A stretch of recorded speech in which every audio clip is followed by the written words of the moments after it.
menjelaskan tentang pondasi.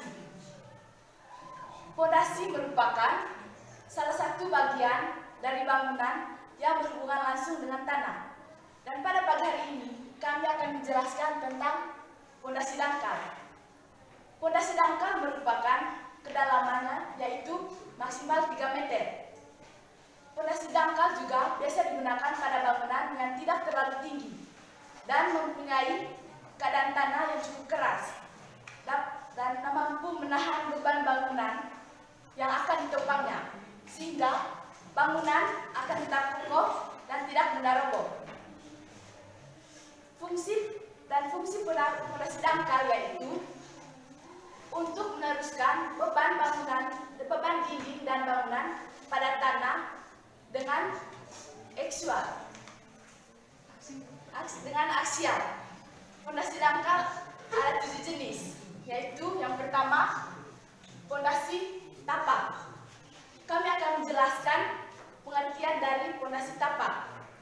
Pondasi tapak berfungsi mampu untuk menahan beban bangunan secara horizontal untuk memastikan tidak ada pergerakan bangunan yang terjadi secara mendatar.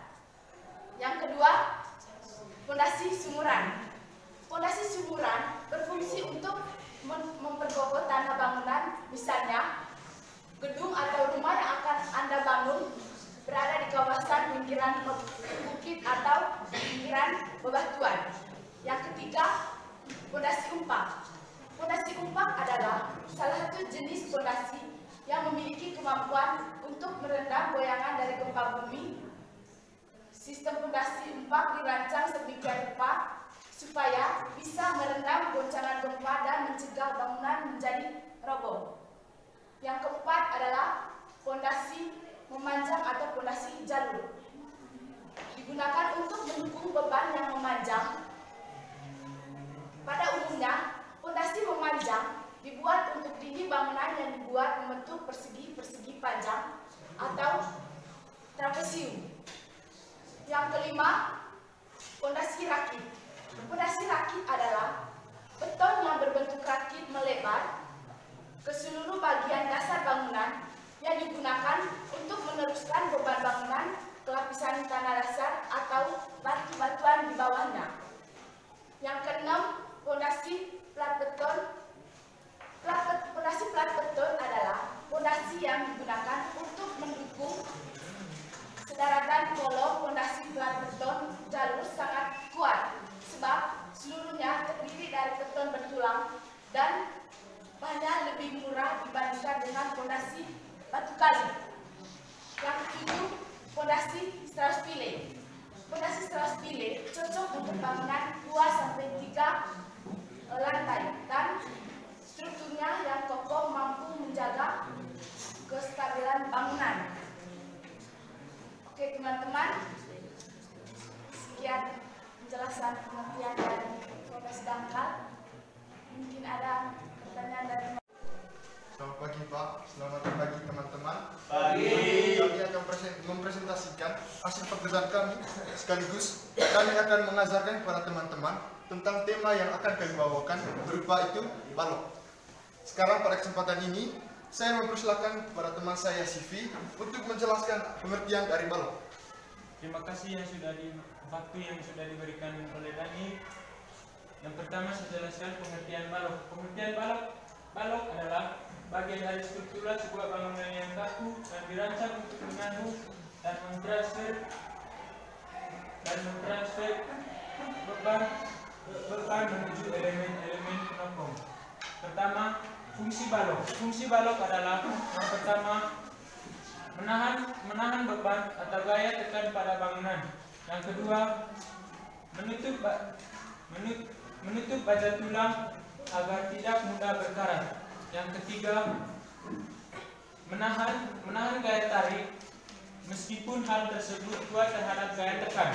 Yang keempat, menutup baja tulang, mencegah baja tulang agar tidak mudah melebar. Terima kasih, itu saja yang saya jelaskan. Saya persilakan kepada Daniel lagi untuk menjelaskan jenis balok. Terima kasih atas kesempatannya. Pada Sifri, saya terima kasih karena sudah menjelaskan pengertian balok. Sekarang teman-teman, saya akan menjelaskan kepada teman-teman jenis-jenis balok. Balok digolongkan dari 3 jenis. Balok beton, balok yang telah dikembangkan atau yang sudah dikembangkan. Yang 3, balok berdasarkan bahan. Yang pertama saya akan jelaskan balok beton. Balok beton itu terdiri dari 2, balok beton tanpa tulang dan balok beton dengan tulang. Perlu teman-teman ketahui bahwa balok beton itu memiliki karakteristik yang kalau ditekan itu sangat kuat, kalau memiliki gaya tarik yang besar itu mudah retak. Yang pertama saya akan jelaskan tentang balok tanpa tulangan. Balok tanpa tulangan biasanya itu berbentuk melengkung ke bawah dikarenakan ada gaya dari luar, dan gaya dari luar tersebut dihilangkan oleh kopel-kopel gaya-gaya yang dari dalam yang menahan gaya tekan dan gaya tarik. Kemudian ada balok beton dengan tulang. Balok beton dengan tulang merupakan beton yang di dalam beton tersebut terdapat baja yang menahan. Dalam balok beton tersebut sangat cocok untuk bangunan yang memiliki gaya yang tinggi berbanding terbalik dengan balok beton tanpa tulangan. Balok beton tanpa tulangan jika menerima gaya tarik yang sangat tinggi akan mudah retak. Kemudian balok yang telah dikembangkan atau yang sudah berkembang. Pada zaman sekarang tentunya manusia akan terus berinovasi, menciptakan hal-hal yang baru. Dan bahkan dalam setiap bangunan manusia akan terus berinovasi. Yang pertama saya akan jelaskan tentang balok sederhana, inovasi yang dilahirkan oleh manusia. Balok sederhana merupakan balok yang terdiri di ujung-ujungnya terdapat 2 kolom sebagai penopang.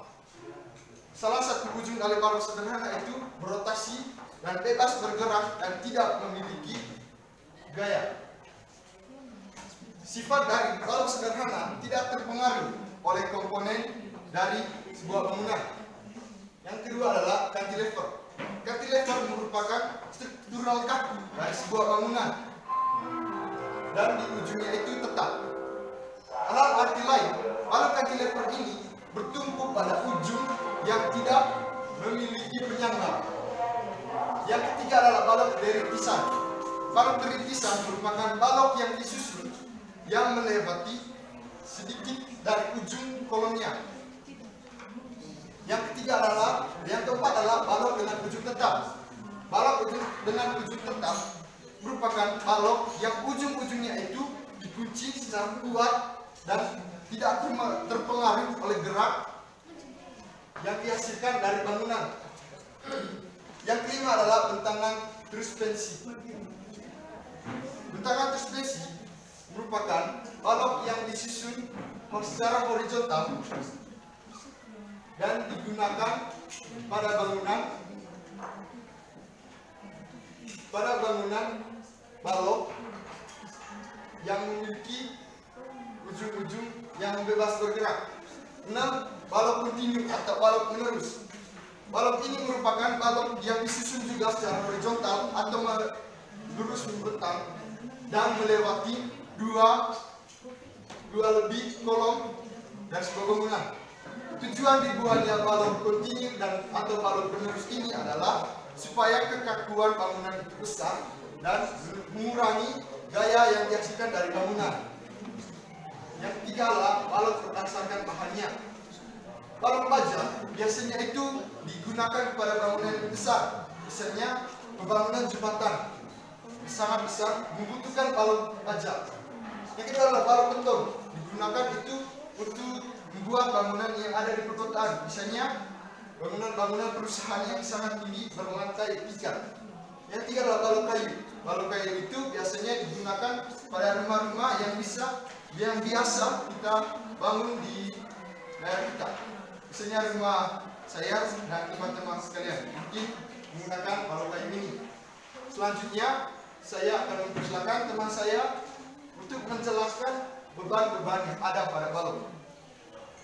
Yang pertama, balok dukung girder. Balok dukung girder merupakan balok yang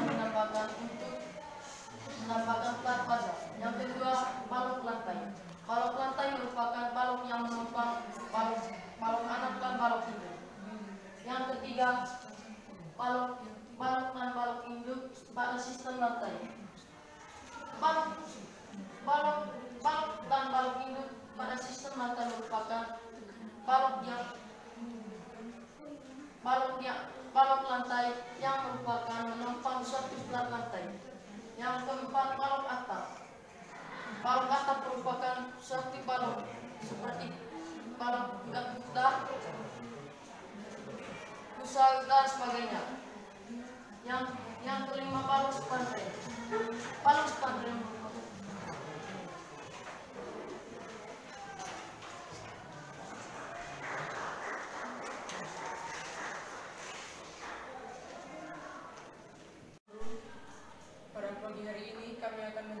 struktur pada bangunan, yaitu kolom. Di sini saya sendiri yang akan menjelaskan tentang pengertian, fungsi serta jenis-jenis dari kolom. Pertama, kolom. Kolom merupakan suatu elemen struktur pada bangunan yang berbentuk vertikal dan berfungsi untuk meneruskan beban aksialnya kepada fondasi. Jenis-jenis kolom. Di sini ada 3 jenis kolom. Yang pertama, kolom menggunakan pengikat sangkang antena. Yang kedua, kolom menggunakan pengikat spiral. Yang ketiga, struktur kolom komposit. Saya akan menjelaskan yang pertama, yaitu kolom menggunakan pengikat sangkang lateral. Kolom menggunakan pengikat spiral adalah jenis kolom suatu bangunan, yaitu kolom beton yang memiliki besi bertulangan kokoh yang memanjang serta memiliki besi pengikat atau sengkang arah lateral sepanjang kolom dengan spasi tertentu. Yang kedua, kolom menggunakan pengikat spiral. Kolom menggunakan pengikat spiral memiliki jenis, yaitu kolom dengan besi bertulang kokoh yang memanjang, yang dililitkan keliling membentuk helix seperti yang dikelilingi ujung helix sepanjang kolom. Yang ketiga, struktur kolom komposit. Struktur kolom komposit merupakan komponen struktur yang tekanan arah memanjang dan dengan menggunakan baja profil atau pipa, tapi tidak menggunakan besi bertulang kokoh yang memanjang. Sekian dari saya mempersilakan teman saya Riko untuk menjelaskan lebih lanjut tentang kolom. Oke, terima kasih. Saya akan menjelaskan tentang perilaku kolom. Perilaku kolom. Kolom memiliki kombinasi beban aksial unlimited dan moment unlimited secara kebersamaan. Yang kedua, kapasitas kolom.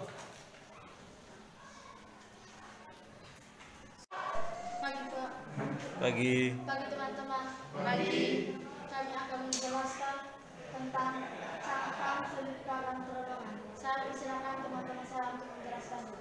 Terowongan adalah tembusan di bawah permukaan tanah atau gunung. Terowongan memiliki tertutup di seluruh sisi kecuali kedua ujungnya yang terbuka pada lingkungan luar.